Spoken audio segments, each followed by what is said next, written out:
안녕하세요, 여러분. 이번 단원에서는 자료를 표현하는데 가장 많이 사용되는 표와 그래프에 대해 알아볼게요. 여러분은 2학년 때 자료를 수집하고 수집된 자료를 표와 동그라미를 이용하여 그래프로 나타내고 이를 해석하는 활동을 해보았어요. 오늘은 단순히 조사한 자료를 표로 나타내는 걸로 끝나지 않고 더 세분화하여 표로 나타내는 방법까지 알아볼게요. 도윤이네 반 학생들이 좋아하는 과일을 여학생, 남학생별로 붙임딱지 색을 달리하여 붙이는 방법으로 조사를 하였어요. 어때요? 조사한 자료를 보고 학생들이 좋아하는 과일이 무엇인지 한눈에 구분이 가나요? 아니요. 붙임딱지 수를 과일별로 세어봐야 알 것 같아요. 맞아요. 그래서 과일별로 붙여진 붙임딱지 수를 세어 표로 나타내 보았어요.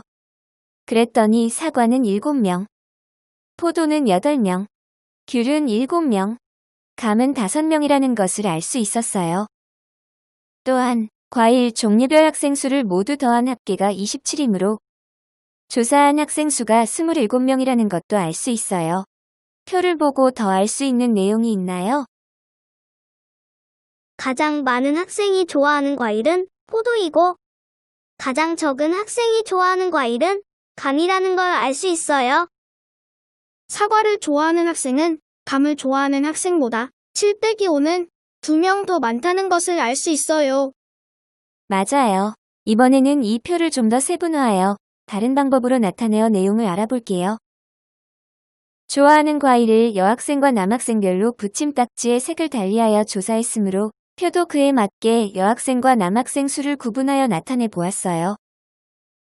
즉, 사과를 좋아하는 여학생은 4명, 남학생은 3명이고 포도를 좋아하는 여학생은 3명, 남학생은 5명이며 귤을 좋아하는 여학생은 5명, 남학생은 2명, 감을 좋아하는 여학생은 1명, 남학생은 4명이고 여학생의 합계는 13명, 남학생의 합계는 14명이었어요.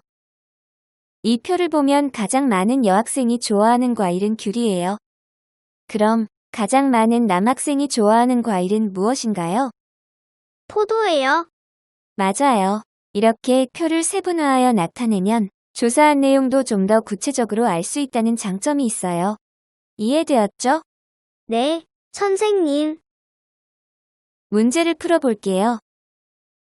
새별이네 학교 3학년 학생들의 반별 학생 수를 조사하여 나타낸 표입니다. 물음에 답하시오. 남학생이 가장 많은 반은 몇 반인가요? 남학생 중 가장 큰 수는 18이므로 2반이 가장 많아요. 여학생이 가장 많은 반은 몇 반인가요? 여학생 중 가장 큰 수는 18이므로 1반이 가장 많아요. 새별이네 학교 3학년 중 학생 수가 가장 많은 반은 몇 반인가요? 각 반별로 여학생 수와 남학생 수를 더해보면 1반은 18 더하기 16은 34명, 2반은 17 더하기 18은 35명, 3반은 16 더하기 17은 33명, 4반은 17 더하기 15는 32명이므로 2반이 가장 많아요. 잘했어요. 자료를 수집하여 표로 나타내는 방법을 알아볼게요. 자료를 수집하여 표로 나타내려면 가장 먼저 조사할 내용부터 정해야 해요. 여기선 소민이네 반 학생들이 가장 좋아하는 과목을 조사 내용으로 정했어요. 조사할 내용이 정해지면 그 다음으로는 항목을 몇 가지로 할지도 정해야 해요. 항목이 너무 많으면 자료값이 너무 다양해지므로 적당한 항목 수를 정해주는 것이 좋아요. 여기선 국어, 수학, 사회, 과학 4가지로 항목을 정해주었어요. 다음으로는 조사 대상을 정해야 하는데 여기선 소민이네 반 학생들이 좋아하는 과목을 조사하려고 하는 것이므로 조사 대상도 소민이네 반 학생이 되겠죠. 이렇게 구체적으로 조사할 내용을 다 정했으면 다음으로는 자료 수집을 어떤 방식으로 할 것인지 정해야 해요. 2학년 때 자료를 수집하는 다양한 방법들을 배웠을 거예요. 어떤 방법들이 있다고 했나요? 직접 말하거나 질문을 듣고 손을 드는 방법이 있었어요. 종이에 써서 내거나 붙임딱지를 이용하는 방법도 있었어요. 맞아요. 각 방법마다 장단점이 있는데 손을 들거나 종이에 써서 내는 방법은 짧은 시간에 자료를 수집할 수 있으나 모든 학생이 한 번에 참여하도록 유도해야 하는 것이 불편하고 직접 말하거나 붙임딱지를 이용하는 방법은 시간이 오래 걸릴 수도 있다는 단점이 있어요. 여기선 붙임딱지를 붙이는 방법으로 조사를 했어요. 마지막으로는 조사한 자료를 보고 표로 나타내주면 돼요. 표로 나타낼 때에는 먼저 자료를 정리할 때에는 같은 자료를 2번 세거나 빠뜨리지 않도록 이거나 이것 등으로 표시하면서 세고 조사한 내용에 알맞은 제목을 정한 다음 조사 항목의 수에 맞게 칸을 나누고 자료를 표로 나타낼 때에는 항목별 수를 모두 더하여 합계가 맞는지 확인해 주도록 하세요. 표로 나타내는 방법은 잘 알겠죠? 네, 선생님. 문제를 풀어보도록 할게요. 연우는 반 학생들의 혈액형을 조사하였습니다. 자료를 보고 표로 나타내어 보시오.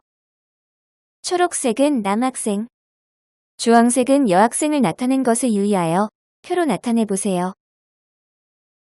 A형은 남학생이 3명, 여학생이 5명. B형은 남학생이 5명, 여학생이 3명. O형은 남학생이 7명, 여학생이 4명. AB형은 남학생이 2명, 여학생이 3명이에요. 따라서 남학생의 합계는 3 더하기 5 더하기 7 더하기 2는 17명. 여학생의 합계는 5 더하기 3 더하기 4 더하기 3은 15명이에요. 맞아요. 표의 제목은 어떤 게 적당할까요? 학생들의 혈액형을 조사한 것이므로 혈액형별 학생 수로 하는 것이 좋을 것 같아요. 잘했어요. 오늘 배울 내용은 여기까지예요. 다음에 또 봐요.